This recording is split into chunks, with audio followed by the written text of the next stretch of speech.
अस्सलाम वालेकुम students. QSO chapter 2 हमारा कंप्लीट हो चुका है और आज का जो हमारा लेक्चर है वो रिविजनल लेक्चर है। तो QSO चैप्टर 2 की आज हम रिवीजन करने वाले हैं। QSO चैप्टर 2 ऑफ विटनेसेस गवाहान के मुतालिक है और इसमें 3 से 4 कॉन्सेप्ट बयान किए गए हैं और ये जितने भी कॉन्सेप्ट हैं ये गवाहान के इर्द गिर्द ही घूमते हैं।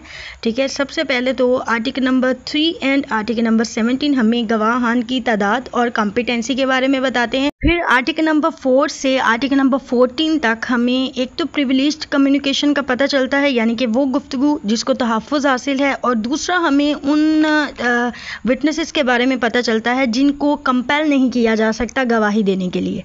ठीक है, फिर एक आर्टिकल 15 है जो कि इनक्रिमिनेट क्वेश्चंस के मुतालिक हमें कुछ इंफॉर्मेशन देता है, और फिर आर्टिकल नंबर 16 है जो हमें अकम्प्लेंस के बारे में बताता है। और एक एक करके मैं ये कॉन्सेप्ट रिपीट करने वाली हूँ ताकि आपको इसकी रिवीजन हो जाए। तो लेक्चर शुरू करते हैं, और ये जो रिवीजन होगी ये क्वेश्चन आंसर की फॉर्म में होगी, क्योंकि इससे एक तो आसानी रहती है याद करने में, और दूसरा जो पेपर है उसमें अगर सवाल आ जाए तो आपके जहन में रहेगा कि ये जो सवाल है इसका जवाब क्या है। ठीक है, तो सबसे पहले article number 3 and article number 17 हम करते हैं, और इन दोनों आर्टिकल को साथ में करवाने का जो मकसद है वो ये है कि ये दोनों आर्टिकल आपस में इंटरलिंक है। जैसा कि आर्टिकल नंबर 3 है वो हमें ये बताता है कि शहादत कौन दे सकता है, और आर्टिकल नंबर 17 हमें ये बताता है कि जो शहादत देंगे उन गवाहान की तादाद कितनी है। आर्टिकल नंबर 3 को पढ़ते हुए हमारे जहन में एक सवाल आता है कि हु में टेस्टिफाई, कौन है जो गवाही दे सकता है। तो आर्टिकल नंबर 3 कहते हैं all persons shall be competent to testify, तमाम लोग जो हैं वो गवाही देने के अहल होंगे, यानी कि जितने भी अशखास हैं वो गवाही देने के अहल होंगे। जब हम ये रूल पढ़ते हैं तो हमें पता चलता है कि तमाम अशखास में बच्चे भी आ जाते हैं, बूढ़े भी आ जाते हैं, मखबूतुल हवास शख्स भी आ जाते हैं, ऐसे लोग भी आ जाते हैं जिनको सवाल की समझ ही नहीं आती। ठीक है, ऐसे लोग भी आ जाते हैं जो सही से जवाब नहीं दे सकते। तो क्या ये लोग भी गवाही दे सकते हैं? और अगर ये लोग भी गवाही दे सकते हैं तो गवाही की क्या वक़्त रह जाएगी। ठीक है, तो इसी हमारी कन्फ्यूजन को दूर करते हुए आर्टिकल नंबर 3 कहता है कि तमाम अशखास बिलाशुबा गवाही दे सकते हैं, लेकिन उसके लिए शर्त ये है कि जो सवाल गवाह से पूछा जाए, एक तो उसको वो सवाल समझ आना चाहिए। ठीक है, और दूसरी बात ये है कि वो उसका रेशनल आंसर दे सके, यानी कि उसका अक्ली जवाब दे सके।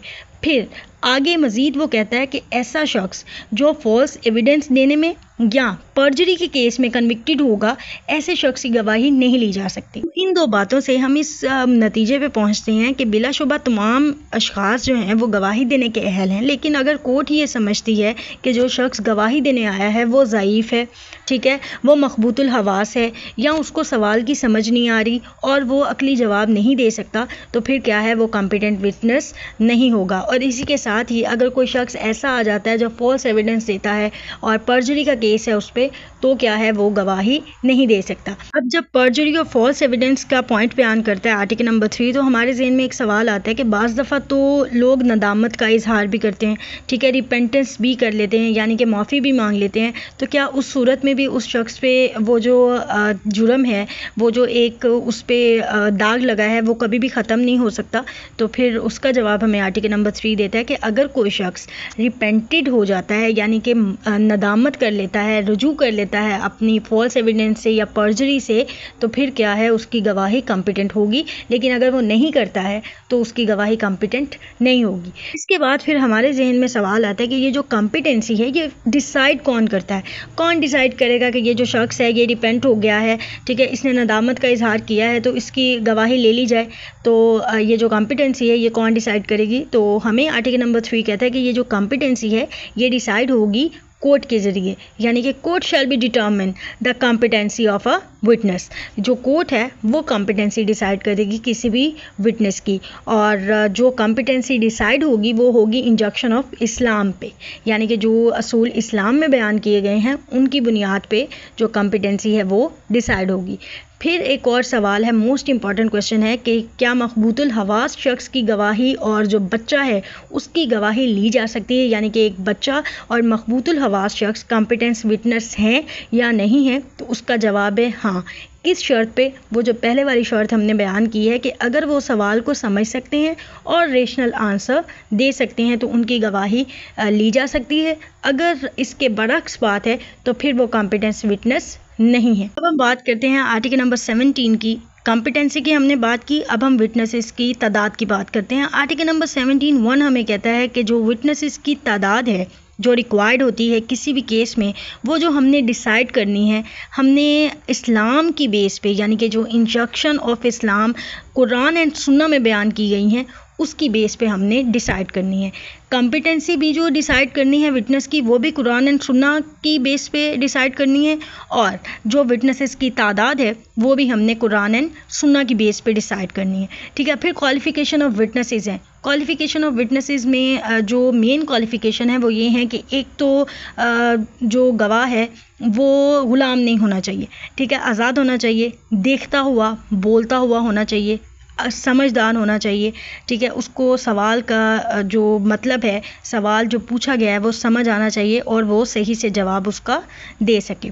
फिर आर्टिकल नंबर 17(2) कहता है कि जब तक किसी दूसरे कानून में, कोई स्पेसिफिक कानून है उसमें गवाहान की तादाद स्पेसिफिकली बयान नहीं की जाती, तब तक जो हमने गवाहान की तादाद बयान करनी है वो हमने इंजक्शन ऑफ इस्लाम के मुताबिक जो है वो डिसाइड करनी है। ठीक है, और जितने भी हदूद केसेस हैं उनमें जो गवाहान की तादाद है वो पर्टिकुलरली इस्लाम की बेस पे डिसाइड की जाएगी, और इसकी जो डिटेल है वो मैंने आपको पहले बता दी थी। नंबर 17(2) हमें कहता है कि अगर कोई ऐसी दस्तावेज़ है जिसमें फाइनेंशियल या फ्यूचर ऑब्लिगेशंस की बात है तो हमें चाहिए कि उसको हम अटेस्ट करवा लें। किससे? 2 मर्दों से। अगर बिलफर्ज 2 मर्द मौजूद नहीं होते तो फिर 1 मर्द और 2 औरतों से। और बाज़ दफ़ा अगर ऐसा हो जाता है कि 2 मर्द मौजूद नहीं होते, 4 औरतें हैं हमारे पास, तो जो 4 औरतें हैं उनकी जो अटेस्टेशन है वो 2 मर्दों की अटेस्टेशन के बराबर होगी। ठीक है, और ये क्यों करवाना है? कि इसलिए करवाना है कि अगर कोई एक शख्स भूल जाए तो जो दूसरा है वो उसको ज़रूरत पड़ने पे याद करवा सके। आर्टिकल नंबर 17(2) भी कहता है कि जितने भी दूसरे मैटर्स हैं अगर उनमें कोर्ट चाहे तो कबूल कर सकती है गवाही एक मर्द की भी और एक औरत की भी। और ये जो रूल है, ये जो असूल है, ये बयान किया गया है एक मैक्सिमम की बेस पे, जो हमें ये कहती है कि जो गवाहान हैं उनको तोला जाता है, गिना नहीं जाता।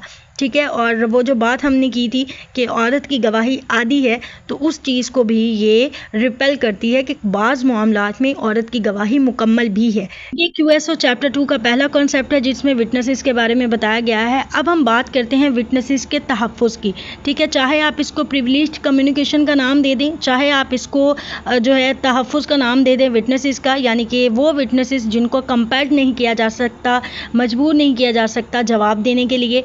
ठीक है, तो दोनों बातें बेशक मुख्तलिफ हैं लेकिन इनके जो जवाबात हैं वो सेम हैं। अगर दोनों तरह से क्वेश्चन आ जाता है तो जो इसके जवाब हैं वो तकरीबन सेम ही होते हैं। क्योंकि ये जो चैप्टर 2 है मैंने आपको काफ़ी डिटेल में करवा दिया है, तो अब मैं इसका जर्नल ओवरव्यू देती जाऊंगी, आर्टिकल में बयान करती जाऊंगी और साथ साथ मैं आपको बताती जाऊंगी कि इसका जो मेन कॉन्सेप्ट है वो क्या है। तो QSO चैप्टर 2 सबसे पहले जो तहफ़्फ़ुज़ देता है आर्टिकल नंबर 4 में, वो देता है जजेस एंड मैजिस्ट्रेट को। वो कहता है कि जो जज है, जो मैजिस्ट्रेट है, उससे एक तो उसके कंडक्ट के मुतालिक सवाल नहीं हो सकता, दूसरा कोई भी कंडक्ट जो उसके सामने हुआ है उसके मुतालिक सवाल नहीं हो सकता, बशर्त ये कि वो किसी कोर्ट का सबऑर्डिनेट है, यानी कि किसी कोर्ट के मतहत है और उसका ऑर्डर आ जाए तो फिर मजबूरी है। अदरवाइज जो जनरल रूल है उसमें हम जज या मैजिस्ट्रेट को जवाब देने के लिए कंपेल नहीं कर सकते। आर्टिकल नंबर 5 जो तहफ़्फ़ुज़ देता है वो देता है मियाँ बीवी की कम्युनिकेशंस को, यानी कि ऐसी कम्युनिकेशंस जो 2 लोगों की आपस में रिलेशनशिप में रहते हुए होती है उसको कोई भी डिस्क्लोज़ करने के लिए फोर्स नहीं कर सकता। ठीक है, लेकिन उसकी भी कुछ कंडीशंस हैं। वो ये है कि जिस शख्स ने वो कम्युनिकेशन की है अगर उसका इंटरेस्ट है तो उसकी इजाज़त से वो डिस्क्लोज़ हो सकती है। ठीक है, या बाज़ दफ़ा दोनों मियाँ बीवी के दरमियान कोई मुकदमा चलता है तो उसकी बेस पे वो जो कम्युनिकेशन है वो डिस्क्लोज़ हो सकती है। और अगर कोई क्रिमिनल मामला है जो एक शख्स ने, यानी कि एक पार्टनर ने दूसरे पार्टनर के ख़िलाफ़ किया है, तो उस सूरत हाल में जो कम्युनिकेशन है उसको डिस्क्लोज़ करने के लिए मजबूर किया जा सकता है। लेकिन जो जनरल रूल है वो यही है कि जो मियाँ बीवी की कम्युनिकेशन है उसको डिस्क्लोज़ करने के लिए कभी भी मजबूर नहीं किया जा सकता। आर्टिकल नंबर 6 हमें ये बताता है कि कोई शख्स जो आए और हमें कहे कि मेरे पास सबूत है, लेकिन वो जो सबूत है वो अनपब्लिश्ड ऑफिशियल रिकॉर्ड से लिया गया है स्टेट के, और मैं उसे अदालत में पेश करना चाहता हूँ, तो जो अदालत है वो उसको पेश करने की इजाज़त नहीं देगी। लेकिन शर्त ये है कि अगर उसके पास परमिशन लेटर है उस अफसर का जो इस चीज़ को जो है बतौर सबूत पेश करने की इजाज़त दे सकता है, तो फिर अदालत क्या है उस सबूत को कबूल कर सकती है। लेकिन अगर ऐसा कोई मामला नहीं होता तो फिर जो अदालत है वो जो सबूत है कभी भी कबूल नहीं करती। अगला आर्टिकल 7 पब्लिक ऑफिसर को तहफ़्फ़ुज़ देते हुए कहता है कि किसी भी पब्लिक ऑफिसर को मजबूर नहीं किया जाएगा कि वो जो ऑफिशियल कम्युनिकेशन है उसकी वो उसको डिस्क्लोज़ करे, ठीक है, और वो भी तब जब उसको डिस्क्लोज़ करने से जो पब्लिक इंटरेस्ट है वो सफ़र करे। तो ऐसी किसी भी कम्युनिकेशन को डिस्क्लोज़ करने के लिए किसी भी पब्लिक ऑफिसर को मजबूर नहीं किया जाएगा। आर्टिकल नंबर 8 तहफ़्फ़ुज़ फराहम करता है पुलिस ऑफिसर को, मैजिस्ट्रेट को और रेवेन्यू ऑफिसर्स को। और ये जो 3 ओहदेदारान हैं ये जब अपना काम करते हैं तो इनको कोई इन्फॉर्मेशन देता है और उसकी बेस पे ये फिर एक्शन लेते हैं, ठीक है। तो यहाँ पे जो आर्टिकल नंबर 8 है वो कहता है कि किसी भी रेवेन्यू ऑफिसर से, पुलिस ऑफिसर से या मैजिस्ट्रेट से उनका जो सोर्स ऑफ इंफॉर्मेशन है उसको बताने के लिए कंपेल नहीं किया जाएगा, यानी कि जो उनका इंफॉर्मेशन का ज़रिया है उसको बताने के लिए मजबूर नहीं किया जाएगा। आर्टिकल नंबर 9 तहफ़्फ़ुज़ देता है क्लाइंट की कम्युनिकेशन को, ऐसी कम्युनिकेशन जो क्लाइंट अपने वकील के साथ करता है। तो आर्टिकल नंबर 9 कहता है कि वो जो कम्युनिकेशन है उसको डिस्क्लोज़ करने के लिए वकील को मजबूर नहीं किया जाएगा, लेकिन अगर क्लाइंट की कंसेंट है या फिर कोई ऐसी कम्युनिकेशन है जो कि इलीगल है, ठीक है, कानून के अगेंस्ट है, तो वो जो कम्युनिकेशन है उसको डिस्क्लोज़ किया जा सकता है।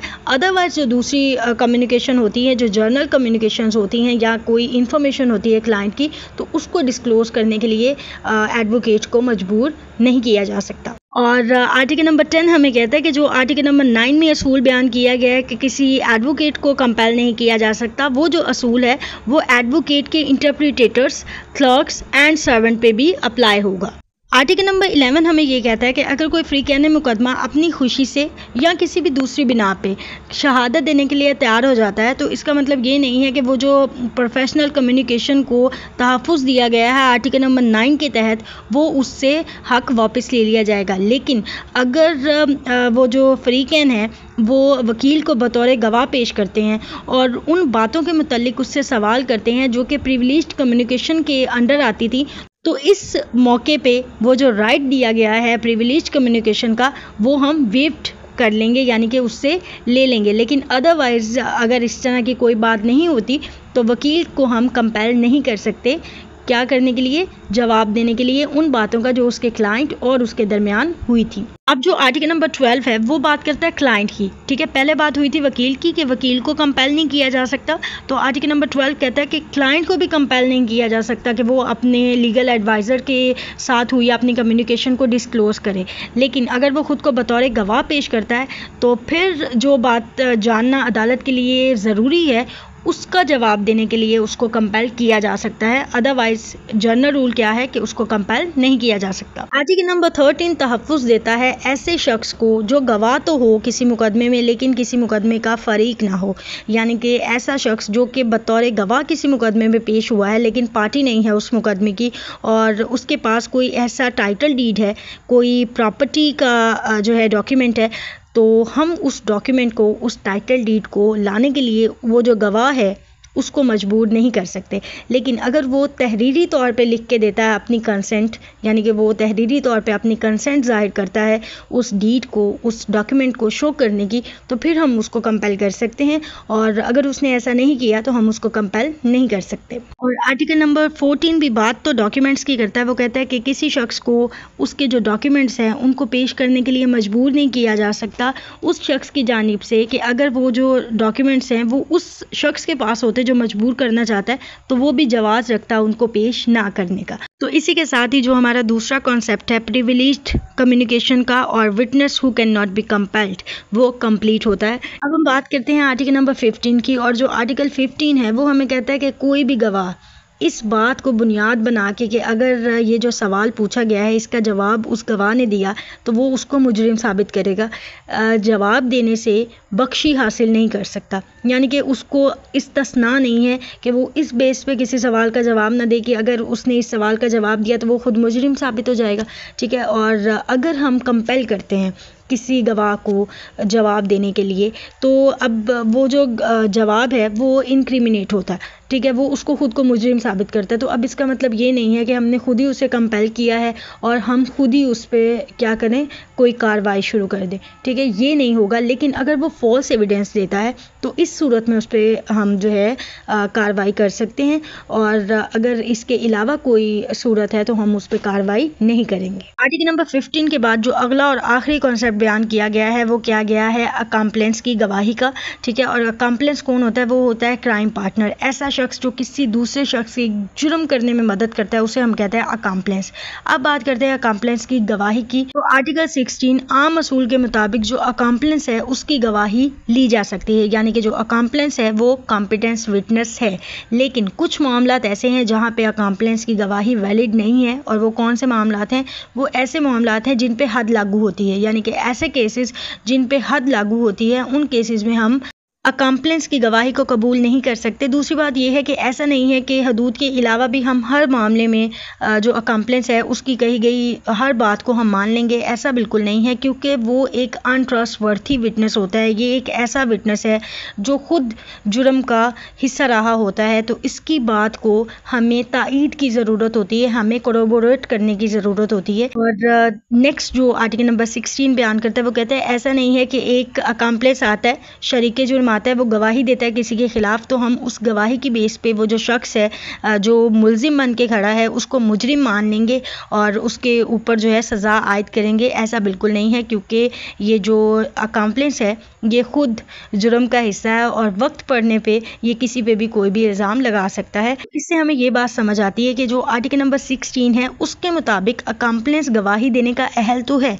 लेकिन उसकी गवाही को कोरोबोरेशन की ज़रूरत है। और दूसरी बात, जो हदूद केसेस हैं उनमें अकम्प्लेंस की गवाही वैलिड नहीं है। इसी के साथ ही हमारी QSO चैप्टर 2 की रिवीजन कंप्लीट होती है। अगर मैं इंपॉर्टेंट आर्टिकल की बात करूं लॉ गेट के हवाले से, तो लॉ गेट में article number 3, article number 4, 5, 6 and 7 और 16, 17 ये जो आर्टिकल हैं ये आ चुके हैं, ठीक है, इंपॉर्टेंट आर्टिकल्स हैं। और अगर LLB के हवाले से बात करूं तो ये जो चैप्टर है ये मुकम्मल चैप्टर ही इंपॉर्टेंट है। अगर चैप्टर 2 को याद करने के तरीके की बात करूं तो सबसे बेस्ट जो तरीका होता है वो होता है क्वेश्चन आंसर की फॉर्म में।